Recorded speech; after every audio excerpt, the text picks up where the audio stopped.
Hi, I'm Eleanor Yearwood, and I'd like to share with you the Thomas Kilmann Conflict Model. So it's based on an axis of assertiveness and cooperativeness.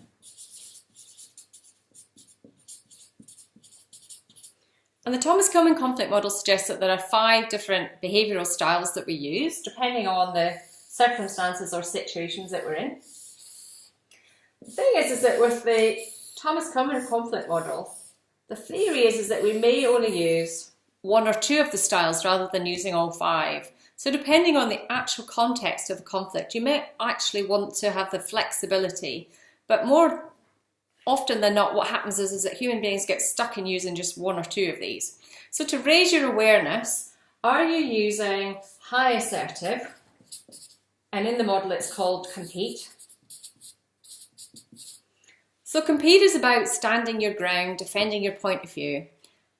As with all of these, it's about if you overuse them or if you underuse it. So if you overuse compete, the consequences are that people around you, there's sort of you don't have the buy-in that you might have, because people feel, especially if you've got the position of power, that they may just feel, well, there's no point in actually saying anything, because at the end of the day, this person's just going to do what they want to do. So compete is very much about you and what you want. It's standing your ground, defending your point of view. Good in some situations, but as with all of these, if you overuse it, there are consequences. If you underuse it, there's also possible negative consequences too. The opposite of compete is called accommodate. So when we accommodate, it's very much about looking after the needs and wishes of other people. It's not about getting our own needs met.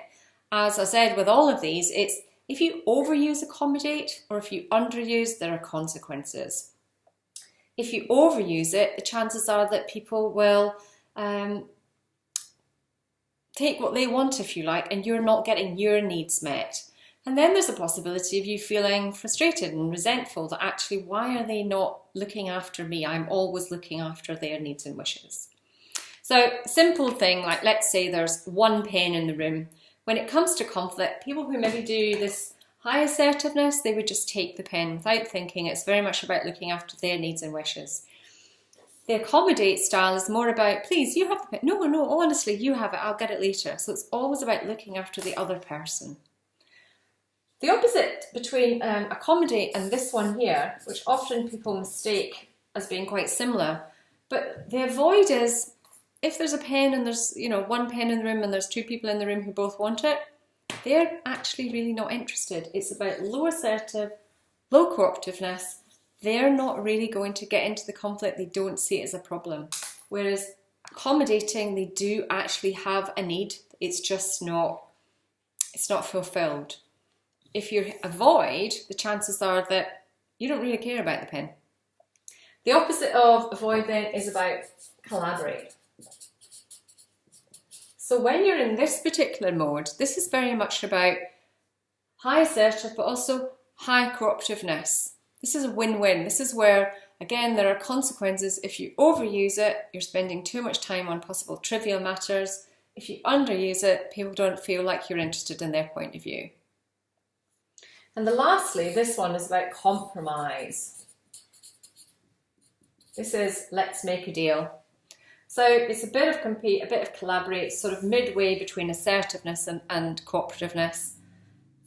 I will say it again, but it is really, really important to consider in the circumstances, in the situation, which one of these are you using? Are you tending to use just 1 or 2?